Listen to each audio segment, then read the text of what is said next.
Hi, we are Team 42 and today we will be showing how perception influences decision making. Perception is the process by which individuals organize and interpret their sensory impressions in order to give meaning to their environment. What we perceive becomes our reality. However, this may be very different from the objective reality. This is because we take shortcuts to make judgments. It is essential we realize the shortcuts we take and how they can result in significant distortions.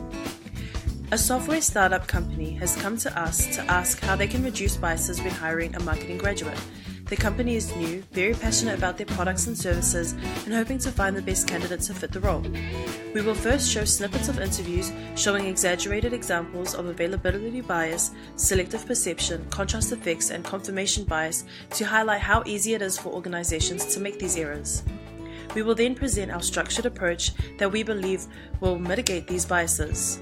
We are aware it is impossible to have a bias-free process, but it is important to be aware of them so we can navigate them the best we can. Today, I'm conducting 3 interviews where I hope to select the best candidate. Before they arrive, I'm going to check their Facebook so I have an idea who is more suitable before I even talk to them. Belinda looks like she is wild. Wow, Jay looks like he's travelled the world.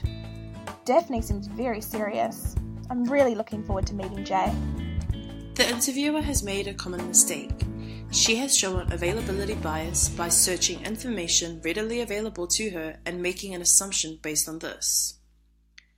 To reduce this, the interviewer should use the same questions for each candidate and record the same amount of information. Whereabouts are you from? Oh, I'm from a small town outside of Auckland. Oh, I also grew up in a small town. What hobbies and interests do you have? I love to go diving. Oh, I love to go diving too. I love how Belinda started out the same way I did. She goes diving in the weekends. It really shows she is outgoing.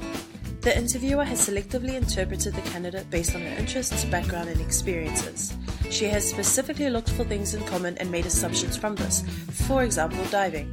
Selective perception may mean that the interviewer focuses more upon the similar interests, which can overpower the fact that the candidate may not be best suited for the role. This bias could be reduced by using a diverse interview panel with staff who have different backgrounds, knowledge, and experience, thus giving varied viewpoints. There can be a strict business-only policy. However, we understand that there must be a fit in terms of culture. We recommend a personality test of the Big Five, in which the test scores of these traits do a good job of predicting how people behave in a variety of real-life situations. How were your grades at university? To be honest, I failed quite a few papers. How did you do at university? Well, my grades weren't the best, but I never failed anything, and I did have a great time.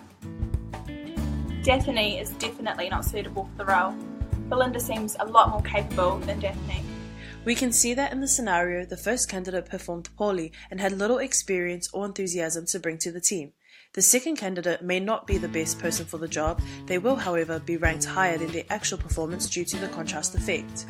We need to be careful not to assume someone is perfect just because they look that way compared to someone far less qualified for the job. We can avoid this by having a certain criteria each potential employee must meet.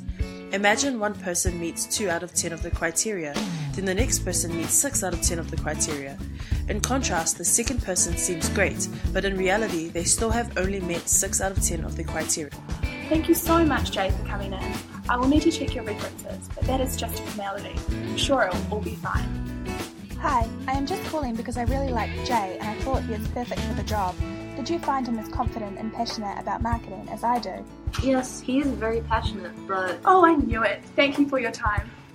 In this scenario, the CEO has sought out information that reaffirms past choices she has made. She made a decision to hire Jay during the interview. When reference checking, she asked leading questions to get the answers she wanted. The CEO is not seeking the truth, she is seeking reassurance. To reduce this bias, it is important to segregate roles, have different people conducting CV selection, interviews, and reference checks.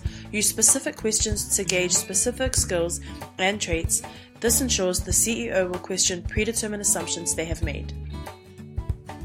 We are aware that biases do not occur as obvious as we have outlined above, but too often organisations fall victim to these errors. We will now demonstrate how our team as recruiters would handle the interview process to mitigate biases and select the candidate we think is most suitable.